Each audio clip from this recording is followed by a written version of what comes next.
kepala desa ini sudah membuat semacam girik-girik palsu. Jadi modusnya sama yang dilakukan oleh Arsin ya, melibatkan tentu ada Sekdes, melibatkan oknum DPR dan termasuk oknum Kementerian ATR dan BPN. Ya, jadi memang waktu kita menyampaikan pengaduan ke Barreskrim Polri itu sebenarnya terkait dengan masalah pagar lautnya. Kita melihat ada indikasi tindak pidana umum ya. Dan berikutnya setelah itu kami juga mendapat informasi bahwa memang ada aliran dana. Ya, ada TPPU, ada tindak pidana korupsi, maka Mabes Polri juga mencium itu gitu. Kita berharap bahwa selain ada penegakan hukum pidananya secara umum, tentu tindak pidana korupsi juga harus diusut bahwa itu ada penyalahgunaan wewenang jabatan oleh para pejabat dari mulai tingkat desa, tingkat kecamatan, kabupaten, dan tingkat BPN dan juga dari Kementerian ATR BPN. Halo sahabat integritas, jumpa lagi di kanal 1 Visi Utama program Buka Kartu. Akhirnya Barreskrim Polri menetapkan tersangka kasus pagar laut Tangerang. Ada Arsin, kepala desa Kohot, ada sekretarisnya, juga ada 2 orang lain sebagai pihak yang terlibat, dan ada lagi 2 notaris yang diduga ikut terlibat dalam masalah pemalsuan dokumen. Nah, dokumennya apa? Kita mungkin bisa menduga-duga adalah dokumen tanah, dokumen girik ya, atau dokumen sertifikat ya, dan lain-lain.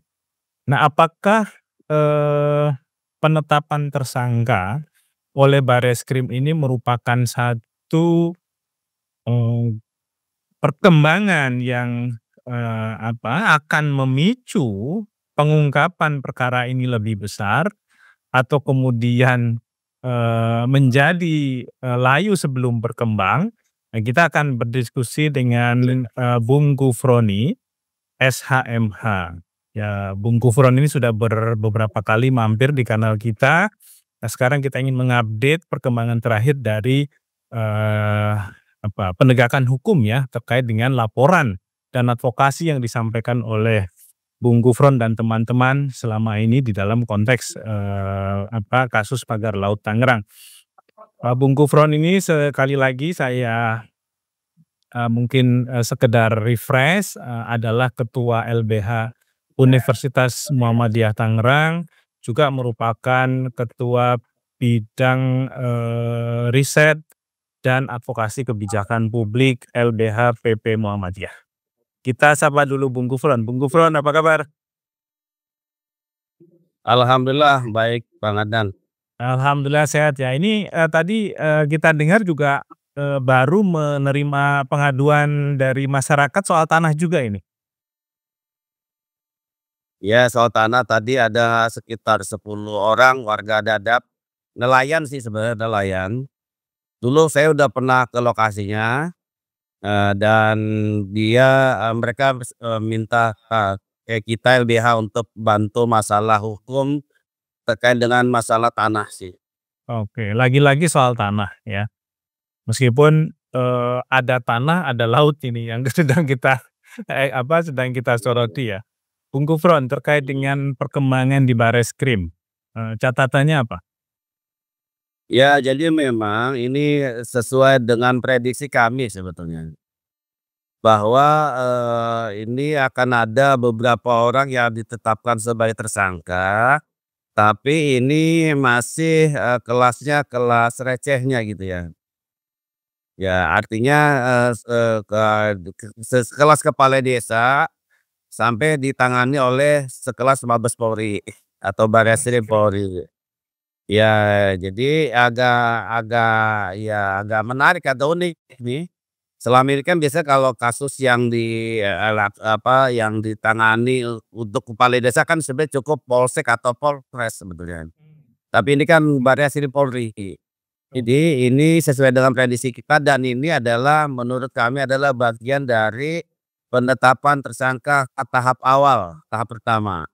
Karena ke depan kami meyakini bahwa akan ada tersangka-tersangka lain terkait dengan selain kasus pemalsuan dokumen, nanti bisa saja nanti akan menyasar terkait dengan masalah aliran dananya, ya atau tindak pidana pencucian uangnya. Kami yakin bahwa Barreskrim Polri akan membongkar kasus ini secara terang dan tuntas. Oke, Bung Gufron, mungkin kita bisa secara positif mengatakan bahwa, masuknya Barreskrim untuk menangani langsung, masalah ini meskipun dimulai dari kelas teri gitu ya, kepala desa ini ingin menunjukkan keseriusan mereka dalam menyelesaikan, persoalan ini gitu ya. Dan meskipun kalau, kita coba komparasi ya ini seperti bumi dan langit gitu ya.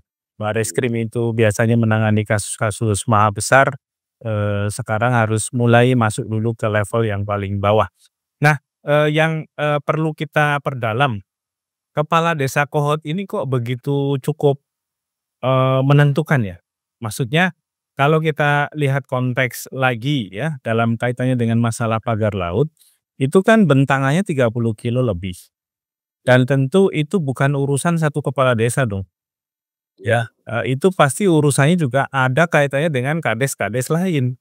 Karena itu menyangkut soal teritori yang, cukup luas gitu ya. Nah, kalau dalam konteks ini apakah sebenarnya, Barreskrim juga sudah memeriksa kepala-kepala desa lain yang, diduga terlibat dalam soal ini, Bung Gufron?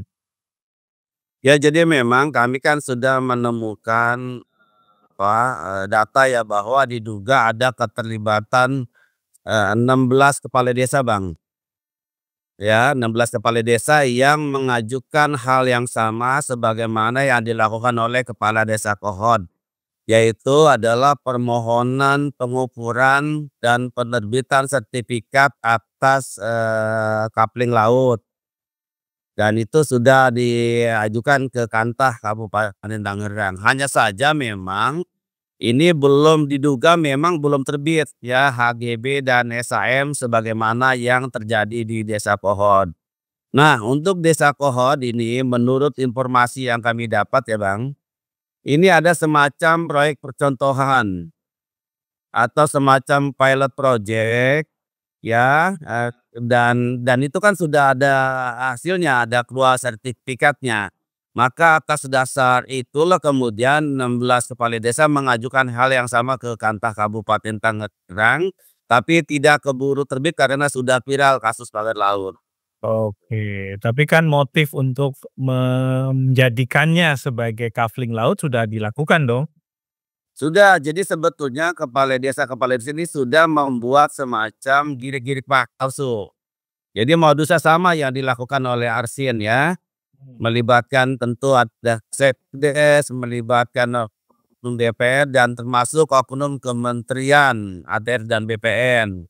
Jadi dibuat seakan-akan dulu adalah bekas tambak, maka dibuatlah girik-girik itu seolah-olah asli, dibuat mundur tahun 1982. Padahal prosesnya itu setahu kami ya yang kami dapat itu, proses untuk menyiapkan itu dimulai dari tahun 2020. Hmm, Tuh. ya. Bung Gufron, ini kan kalau kita runut ya, runut itu kan berarti kalau dari awal sampai nanti ujung, lautnya itu di-kafling, mungkin nanti akan ada reklamasi, dibuat, daratan, di situ nanti akan dibangun properti megah, properti mewah gitu ya. Kalau dari catatannya, Mas Januariski itu sebenarnya pembayaran DP untuk, proyek properti PIK 2 sendiri dari konsumen sudah mencapai 11 triliun gitu ya. Yang sekarang ini diterima oleh, Agung Sedayu Group ya, Agil ya itu. Nah ini apakah dalam, data yang dimiliki oleh Bung Gufron dan teman-teman, kepala-kepala desa ini mengakuisisi laut di Pagari dan kemudian menjual, sertifikat itu kepada perusahaan-perusahaan yang terafiliasi dengan, PIK 2 atau, mereka ini adalah bagian dari jejaring, upaya memagari laut, menjadikannya sebagai kafling, dan nanti juga akan dijadikan sebagai, properti, gitu ya? Bung Gufron melihatnya yang mana nih? Jadi kalau kami melihat ini kan sudah dibuat sedemikian rupa bahwa ini kan demi kepentingan korporasi menguasai lautan, ya. Maka salah satu caranya adalah tentu melibatkan para kepala desa untuk menerbitkan surat-surat KIRIK yang palsu itu. Itu ya yang pertama. Lalu yang kedua, sebetulnya saya sudah mendengar lama bahwa para kepala desa ini diduga telah menerima uang di awal, ya di awal Dimodalin lah gitu kira-kira ya? untuk penerbitan PM1 ya, ya untuk penerbitan PM1, nilainya memang nggak terlalu besar, tapi kalau dikali dengan luasan wilayah yang ribuan hektar itu cukup besar, nilainya fantastis. Ya. Dan yang kedua, informasi, baru yang kami terima, misalnya untuk Desa Kohod ya, Lurah Kohod ini, karena sudah terbit, HGB dan SAE maka dapat fee, ya. Kami dapat informasi dari Ordal lah, orang dalam, Arsin itu diduga menerima uang sebesar 20.000 per meter. Ya, karena sudah terbit HGB dan SAE itu seluas 116 hektar. Jadi totalnya sekitar 23 miliar lebih lah kira-kira, itu yang didapat oleh Arsin. Makanya itulah yang membuat para kepala desa juga mau bersama-sama membikin hal yang sama yang dilakukan oleh Desa Kohod. Bung Gufron, ini, Kortas Tipikor ya, satu institusi baru yang dibentuk berdasarkan Kepres era Jokowi kan juga sudah mulai menyelidiki masalah, pemagaran laut, Tangerang ini. Nah, apakah ini ada kaitannya langsung juga dengan laporan yang disampaikan oleh Bung Gufron dan teman-teman ke Bareskrim selama ini? Ya, jadi memang waktu kita menyampaikan pengaduan ke Barreskrim Polri itu sebenarnya terkait dengan masalah pagar lautnya. Kita melihat ada indikasi tindak pidana umum ya, tidak ada izin soal pemagaran laut, bahwa di situ diduga melanggar undang-undang tentang pengelolaan wilayah ya, pesisir, pulau-pulau kecil, terkait dengan undang-undang tentang, tata ruang dan seterusnya. Nah, lalu belakangan kemudian muncul bahwa ada HGB-HGB itu kan berdasarkan peta ya yang dikeluarkan oleh, Kementerian ATR BPN. Di situ kan sudah ada kapling-kapling. Dan berikutnya setelah itu kami juga mendapat informasi bahwa memang ada aliran dana. Ya ada TPPU, ada tindak pidana korupsi, maka, bahwa, Mabes Polri juga mencium itu gitu ya melalui, Direktur, Tindak Pidana Korupsi. Saya kira ini sudah sejalan dan kita berharap bahwa selain ada penegakan hukum pidananya secara umum, tentu tindak pidana korupsi juga harus diusut, bahwa itu ada, penyalahgunaan wewenang jabatan oleh, para pejabat dari mulai tingkat desa, tingkat kecamatan, kabupaten, dan tingkat-tingkat BPN dan juga dari Kementerian ATR BPN. Oke, Bung Gufron, terakhir, kira-kira apa ekspektasi atau harapan dari teman-teman ya, yang selama ini memang mengadvokasi langsung, masalah ini, karena ini menyangkut soal ratusan atau bahkan mungkin ribuan nasib nelayan ya, yang, tergusur, kehilangan akses selama ini karena masalah ini, masalah pagar laut ini. Apa sih, harapan berikutnya yang bisa disampaikan untuk Bareskrim Polri serta Kortas Tipikor ya? Karena lagi-lagi ini kita baru, bicara mengenai pelaku kecil nih ya, Ya. pelaku kelas 3-nya gitu. Kira-kira bagaimana Bung Gufron?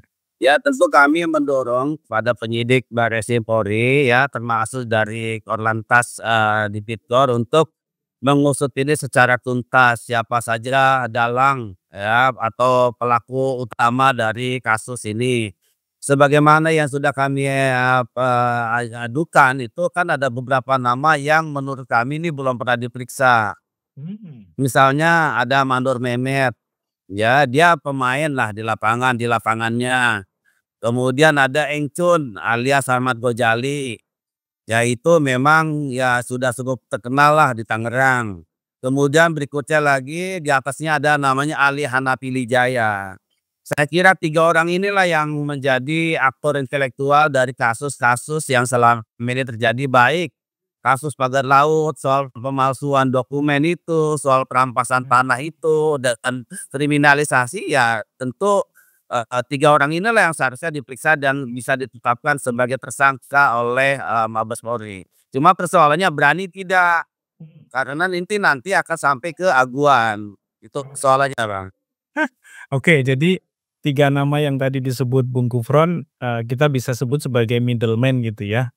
Ya, Kalau kita melihatnya dalam konteks ini ada struktur di mana ada kepala desa di bawah, iya, kemudian yang atas paling ujung itu adalah korporasi, maka di tengahnya ini adalah mereka-mereka yang mungkin mewakili kepentingan korporasi untuk langsung berkoordinasi dengan para pejabat di tingkat, desa, kemudian kecamatan mungkin atau bahkan level kabupaten, begitu ya kira-kira ya, Bung Gufron? ya betul Bang, betul Bang. Oke, siap. Ya, Bung Gufron, terima kasih untuk update-nya.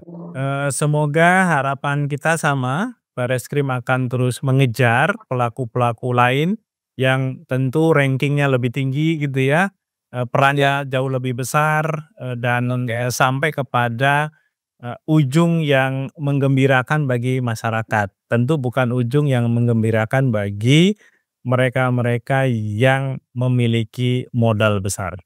Terima kasih Bung Gufron, kita ketemu lagi di lain waktu, sampai jumpa.